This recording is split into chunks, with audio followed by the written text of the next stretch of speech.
Hello दोस्तों, welcome to अनजल education world में आप सभी भाइयों बहनों का स्वागत है। आशा करते हैं अच्छे होंगे और स्वस्थ होंगे। तो चलिए आज हम फिर लेकर आ गए हैं सीटीईटी दिसंबर 2024 के लिए। सीटीईटी दिसंबर 2024 के लिए वेरी इंपॉर्टेंट सीडीपी का टॉप 30 क्वेश्चन जो कि सीटीईटी एग्जाम में बार बार पूछा जाता है। तो चलिए बिना समय गंवाए वीडियो स्टार्ट करते हैं। वीडियो स्टार्ट करने से पहले आप सभी भाई बहनों चैनल को सब्सक्राइब कर लें एंड बेल आइकन को दबाना ना भूलें ताकि सभी वीडियो का नोटिफिकेशन मिलता रहे। तो चलिए वीडियो स्टार्ट करते हैं। तो आज का पहला क्वेश्चन है शिक्षार्थियों को ज्ञान अर्जन में सहायता करने के क्रम में अध्यापकों को किस पर ध्यान केंद्रित करना चाहिए। तो कौन सा विकल्प एक का सही है, फटाफट जवाब दीजिए। तो पहला है सुनिश्चित करना कि शिक्षार्थी सब कुछ याद करते हैं। दूसरा है शिक्षार्थी के द्वारा प्राप्त किए गए अंकों या ग्रेडों पर। तीसरा है शिक्षार्थियों को सक्रिय सहभागिता के लिए शामिल करना। चौथा है शिक्षार्थियों के द्वारा अधिगम की अवधारणाओं में कुशलता पानी प्राप्त करना। तो कौन सा विकल्प सही है एक का? तो एक का तीसरा विकल्प से है शिक्षार्थी को सक्रिय सहभागिता के लिए शामिल करना। क्या करना चाहिए? शिक्षार्थी को जो है बच्चों को सक्रिय सहभागिता के लिए क्या करना चाहिए? शामिल करना चाहिए। 2 नंबर क्वेश्चन है करें अधिगम। क्या करें? अधिगम अनुभवों को इस प्रकार से आयोजित किया जाना चाहिए जिससे अधिगम को सार्थक बनाया जा सके। पहला विकल्प और है करें नीचे दिए गए अधिगम। क्या करें? नीचे दिए गए अधिगम अनुभवों में से कौन सा बच्चे के लिए सार्थक अधिगम को सुगम नहीं बनाता। क्या पूछ रहा है? नहीं बनाता। तो हम लोग भी नहीं वाला विकल्प ही खोजेंगे। तो फटाफट जवाब दीजिए 2 का कौन सा विकल्प सही है।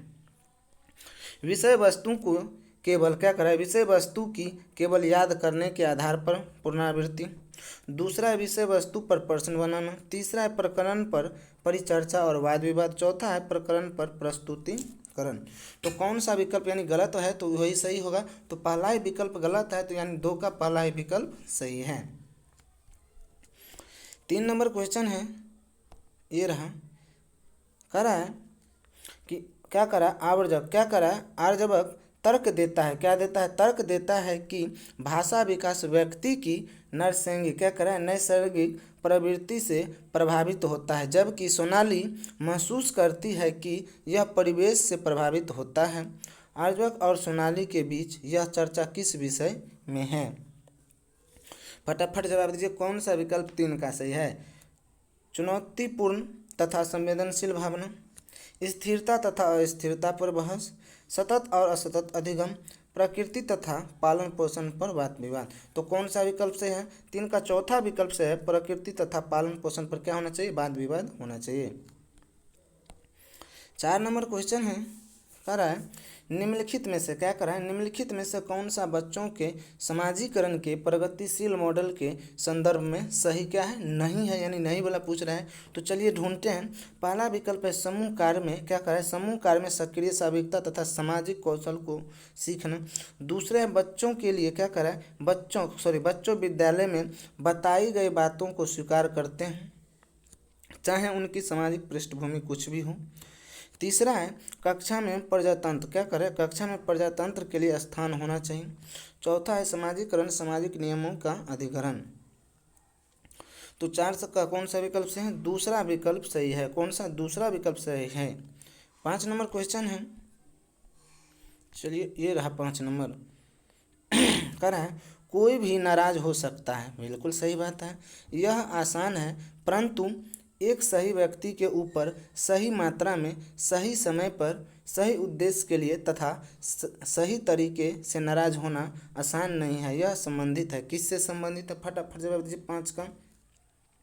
संवेगात्मक विकास, सामाजिक विकास, संज्ञानात्मक विकास या शारीरिक विकास। तो 5 का पहला ही विकल्प से संज्ञानात्मक विकास संवेगात्मक विकास। 6 नंबर क्वेश्चन है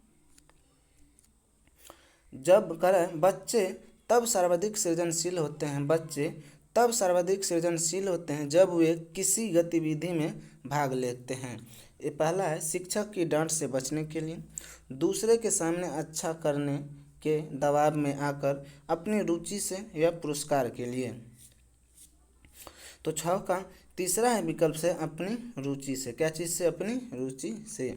7 नंबर क्वेश्चन है, चलिए पहले देख लें तो उसके बाद विकल्प देखेंगे।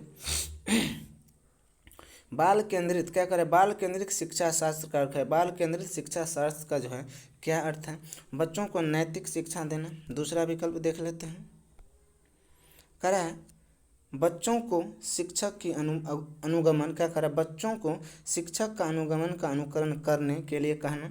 तीसरा है बच्चों की अभिव्यक्ति और उनकी सक्रिय भागीदारी को महत्व देना। चौथा है बच्चों को पूर्ण रूप से स्वतंत्रता देना। तो 7 का कौन सा विकल्प से, तीसरा विकल्प से है बच्चों को अभिव्यक्ति और उनकी सक्रिय भागीदारी में क्या देना चाहिए, महत्व देना चाहिए। 8 नंबर क्वेश्चन है, विकास के लिए क्या करा है, विकास के लिए निम्नलिखित में से कौन सा एक उचित है, विकास के लिए निम्नलिखित में से कौन सा एक उचित है। विकास जन्म के साथ प्रारंभ होता है और समाप्त होता है। सामाजिक संस्कृति संदर्भ में विकास में एक महत्वपूर्ण भूमिका का निर्वाह करता है। विकास एकल आयामी है, विकास पृथक होता है। तो 8 का कौन सा विकल्प से, दूसरा विकल्प से है सामाजिक संस्कृति संदर्भ विकास में एक महत्वपूर्ण भूमिका का क्या करता है, निर्वाह करता है। 9 नंबर क्वेश्चन है, करे पियाजे के अनुसार, किसके अनुसार, पियाजे के अनुसार बच्चों का चिंतन वयस्कों से भिन्न होता है बजाय क्या चीज़ के बजाय, मात्रा या प्रकार के, आकार या मूर्त परकता के, या प्रकार या मात्रा आकार या किस्म के। तो 9 का कौन सा विकल्प से, तीसरा विकल्प सही है, प्रकार और मात्रा के बजाय। चलिए 10 नंबर क्वेश्चन की तरफ चलते हैं। ये रहा 10 नंबर क्वेश्चन, बुद्धि है। बुद्धि क्या है, सर्वमय एक समुच्चय है, एक अकेला और जातीय विचार है, दूसरे के अनुकरण करने की योग्यता, एक विशिष्ट योग्यता है। तो क्या है, एक पहला ही विकल्प 10 का सही है। 11 नंबर क्वेश्चन है, करा वंचित वर्ग क्या करा, वंचित वर्ग की पृष्ठभूमि के बच्चों को शिक्षा प्रदान करने के लिए शिक्षक को चाहिए कि क्या चाहिए, उन्हें बहुत सा लिखित कार्य दें, उनके विषय में अधिक जानकारी जुटाने का प्रयास करें और उन्हें कक्षा में होने वाली चर्चा में शामिल करें, उन्हें कक्षा में अलग बिठाएं, उन पर ध्यान ना दें क्योंकि वे दूसरे शिक्षार्थियों के साथ अंतःक्रिया नहीं कर सकता है। तो कौन सा विकल्प से, 11 का दूसरा ही विकल्प से है, उनके विषय में क्या करें, अधिक जानकारी जुटाने का प्रयास करें और उन्हें कक्षा में होने वाली चर्चा में क्या करें, शामिल करें। 12 नंबर है, करें विद्यालय आधारित क्या करें, विद्यालय आधारित आकलन मुख्य रूप से किस सिद्धांत पर आधारित होता है, फटाफट जवाब दीजिए। आकलन बहु किफ़ायती होना चाहिए। दूसरा विकल्प है, ये देखेंगे, दूसरा है करें प्राय परीक्षकों की अपेक्षा शिक्षक अपने शिक्षार्थियों की क्षमताओं को बेहतर जानते हैं, किसी भी कीमत पर विद्यालयों को अच्छे ग्रेड मिलने चाहिए। चौथा, विद्यालय बाह्य परीक्षा निकायों की अपेक्षा ज़्यादा समक्ष होते हैं। तो 12 का कौन सा विकल्प से है, तो 12 का दूसरा विकल्प से, कौन सा, दूसरा विकल्प सही है। 13 नंबर क्वेश्चन है, एक शिक्षिका क्या करे, एक शिक्षिका अपने आप से कभी भी प्रश्नों के उत्तर नहीं देती, वह अपने विद्यार्थियों को उत्तर देने के लिए समूह चर्चा और सहयोगात्मक अधिगम अपनाने के लिए प्रोत्साहित करती हैं। यह उपागम के सिद्धांत पर आधारित है, कैसे है, सक्रिय भागीदारिता, अनुदेशात्मक सामग्री के उचित संगठन, अच्छा उदाहरण प्रस्तुत करना और भूमिका प्रतिरूप बनाना, सीखने की तत्परता। तो 13 का कौन सा विकल्प से है, तो 13 का पहला ही विकल्प सही है, सक्रिय क्या होना चाहिए, भागीदारिता होना चाहिए। 14 नंबर क्वेश्चन है, कह रहा है शिक्षण से क्या करें, शिक्षण से अधिगम पर बल देने वाली परिवर्तन हो सकता है, कैसा हो सकता है, परीक्षा परिणामों पर केंद्रित होकर, बाल केंद्रित शिक्षा पद्धति अपनाकर, रटने को प्रोत्साहित करके, अग्र शिक्षण की तकनीकी अपनाकर। तो 14 का दूसरा विकल्प से बाल केंद्रित शिक्षा की पद्धति क्या करके, अपना करके। 15 नंबर क्वेश्चन है, करा कोहल वर्ग के अनुसार, किसके अनुसार, कोहल वर्ग के अनुसार शिक्षक बच्चों के नैतिक मूल्य का विकास कर सकता है, कैसे कर सकता है, कैसे व्यवहार किया जाना चाहिए, इस पर कठोर निर्देश देकर, धार्मिक शिक्षा को महत्व देकर, व्यवहार के स्पष्ट नियमों बनाकर, नैतिक मुद्दों पर आधारित चर्चाओं में उन्हें शामिल करके। तो 15 का चौथा ही विकल्प से है नैतिक मुद्दे पर आधारित चर्चाओं में उन्हें शामिल करके। 16 नंबर क्वेश्चन है मानव व्यक्तित्व परिमाण। मानव व्यक्तित्व परिमाण क्या है? 16 का फटाफट जवाब है केवल आनुवंशिकता है, पालन पोषण और शिक्षा का। तीसरा विकल्प है आनुवंशिकता और वातावरण की अंतःक्रिया पर या केवल वातावरण। तो तीसरा ही विकल्प 16 का सही है, आनुवंशिकता और वातावरण के अंतःक्रिया पर। 17 नंबर क्वेश्चन है निम्नलिखित में से क्या करा है, निम्नलिखित में से कौन सा विकास का सिद्धांत है? विकास का सिद्धांत है विकास की सभी प्रक्रियाएं अंतः संबंधित नहीं हैं, सभी की विकास के दर समान नहीं होते हैं, विकास हमेशा रेखीय होता है, यह निरंतर चलने वाली प्रक्रिया नहीं है। फटाफट जवाब दीजिए 17 का कौन सा विकल्प से है? तो 17 का बी विकल्प सभी की विकास दर समान नहीं होता है, बिल्कुल। 18 नंबर क्वेश्चन है भाषा विकास में क्या करा है? भाषा विकास में भाषा विकास में सहयोग करने वाले कौन सा तरीका गलत है? बच्चे को बिना टोके परखने पर बात करना, उसकी अपनी भाषा के प्रयोग में अमान्य करना, उसके प्रयोग का समर्थन करना, भाषा के प्रयोग क्या करें? भाषा के प्रयोग का अवसर उपलब्ध कराना। तो कौन सा विकल्प गलत है? तो दूसरा है विकल्प गलत है, उनकी अपनी भाषा का प्रयोग का क्या करना चाहिए? अमान्य करना नहीं चाहिए। 19 नंबर है समाजीकरण है। समाजीकरण क्या है? सामाजिक मानदंडों में परिवर्तन, शिक्षक एवं पढ़ाए गए बीच संबंध। 19 का कौन सा विकल्प से? दो विकल्प और है, नीचे देख लेते हैं। समाज क्या कर रहा है? समाज के आधुनिकीकरण की प्रक्रिया, समाज के मानदंडों के साथ अनुकूलन। तो 19 का चौथा ही विकल्प सही है, समाज के मानदंडों के साथ क्या होना चाहिए? अनुकूलन होना चाहिए।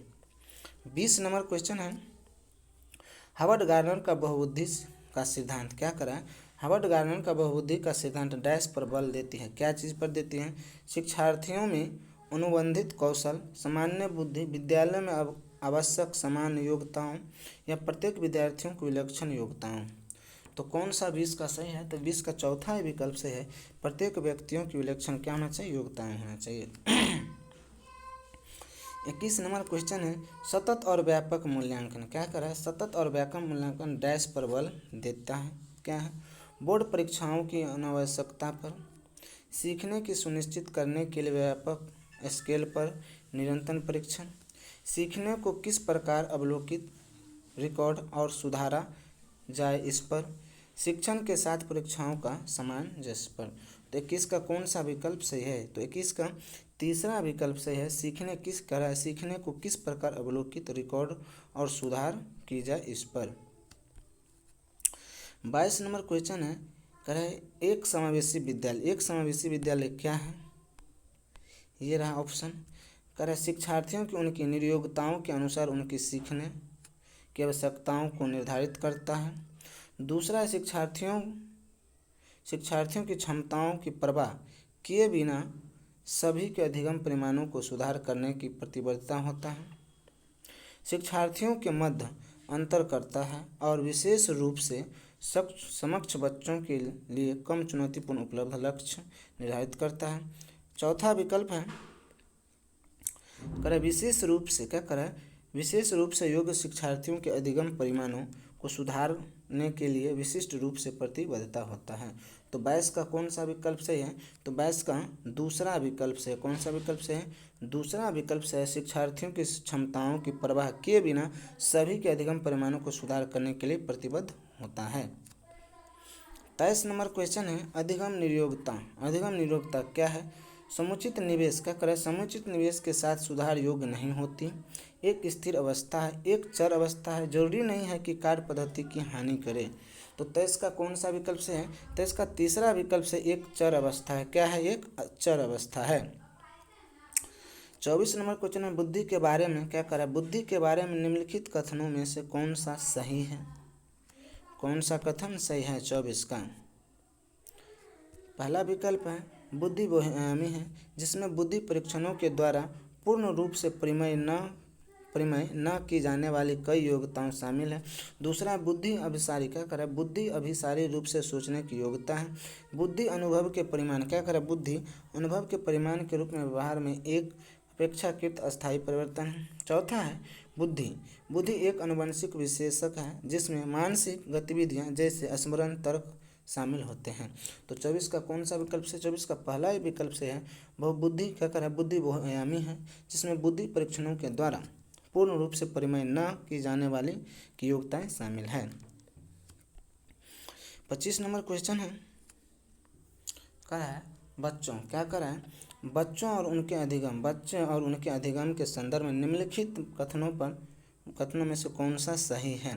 बच्चों को अधिगम हेतु प्रेरित करने के लिए उन्हें पुरस्कृत एवं दंडित करना होता है। सभी बच्चों, क्या करें? सभी बच्चे सीखने के लिए स्वाभाविक रूप से प्रेरित होते हैं तथा सीखने के समक्ष होते हैं। बच्चों को, क्या करें? बच्चों को सीखने के लिए अभिप्रेरणा तथा सीखने के लिए उनकी क्षमता केवल आनुवंशिकता के द्वारा ही पूर्व निर्धारित की जाती है।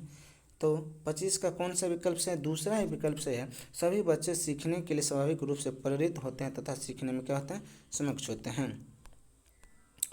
26 नंबर क्वेश्चन है, कह रहा है वह अवधि, क्या कर रहा है? वह अवधि जो वयस्कता के संक्रमण की पहल करती है उसे क्या कहते हैं? बाल्यावस्था की समाप्ति, किशोरावस्था, मध्य बाल्यावस्था, पूर्व क्रियात्मक अवधि। तो 26 का कौन सा विकल्प से? दूसरा विकल्प से किशोरावस्था। किसको? किशोरावस्था। 27 नंबर क्वेश्चन है, एक शिक्षक को चाहिए कि, क्या करा है? एक शिक्षक को चाहिए कि डैश, क्या कहें? यह संप्रेषित करे कि वह कक्ष में सभी संस्कृतियों को सम्मान करता है एवं महत्व देता है। दूसरा है वह विद्यार्थियों के बीच तुलना को अधिकतम करे। तीसरा वह विशेष संस्कृति या समुदाय के बच्चों को बढ़ावा दे। चौथा वह विद्यार्थियों के बीच सांस्कृतिक विभिन्नताओं तथा विविधता को अनदेखी करे। तो 27 का पहला ही विकल्प से यह संप्रेषित करे कि वह कक्ष में सभी संस्कृतियों का सम्मान करता है एवं महत्व देता है। 28 नंबर क्वेश्चन है, बच्चे, क्या करें? बच्चे प्रभावी रूप से सीखते हैं जब। बच्चे प्रभावी रूप से सीखते हैं जब, तो कब बच्चे प्रभावी रूप से सीखते हैं? चलिए देखते हैं विकल्प हैं। पहला, वे विभिन्न गतिविधियों एवं कार्यों में सक्रिय रूप से भाग लेते हैं। दूसरा है शिक्षक कक्षा में होने वाली सभी घटनाओं व बच्चों को पूर्ण रूप से नियंत्रित करते हैं। तीसरा, वे पाठ्य पुस्तक में दिए गए तथ्यों को याद करते हैं। चौथा, वे सामपट पर आधारित अध्यापकों के द्वारा लिखे गए उत्तरों की नकल करते हैं। तो 28 का कौन सा विकल्प से है? तो 28 को पहला ही विकल्प से, वे विभिन्न गतिविधियों एवं कार्यों में सक्रिय रूप से क्या करते हैं? भाग लेते हैं। 29 नंबर क्वेश्चन, मूल्यांकन को क्या डैश विषय वस्तु प्रकार के लिखित कार्यों पर आधारित होना चाहिए। दूसरा, एक अलग गतिविधियों के रूप में लेना चाहिए। तीसरा, शिक्षण अधिगम प्रक्रिया का एक भाग होना चाहिए। चौथा, केवल नंबरों के संदर्भ में करना चाहिए। तो 29 का कौन सा विकल्प से? तीसरा विकल्प से, शिक्षण अधिगम प्रक्रिया का एक भाग क्या होना चाहिए। 30 नंबर क्वेश्चन है, एक बच्चा, क्या करें? एक बच्चा अतीत की समान परिस्थिति में की गई अनुक्रियाओं के आधार पर नई स्थिति के प्रति अनुक्रिया करता है। यह किससे संबंधित है? फटाफट जवाब दीजिए। किससे संबंधित? सीखने की सादृश्यता के नियम, यानी 31 का पहला ही विकल्प सही है। आज का लास्ट क्वेश्चन है, ये रहा 31 नंबर, करा डैश प्रतिभाशाली होने का संकेत नहीं है। क्या नहीं है? सृजनात्मक पर विचार, दूसरे के साथ झगड़ना, और व्यक्ति में नवीनता या जिज्ञासा। तो कौन सा विकल्प? इसका दूसरा ही विकल्प सही है। अब आप लोग वीडियो में कमेंट जरूर कीजिएगा। वीडियो अच्छा लगा हुआ तो चैनल को सब्सक्राइब कीजिएगा एंड बेल आइकन दबाना ना भूलिएगा ताकि सभी वीडियो का नोटिफिकेशन मिलता रहे। और 31 में से कितना सही हुआ वीडियो में ज़रूर कमेंट कीजिएगा। जय हिंद, जय भारत, धन्यवाद।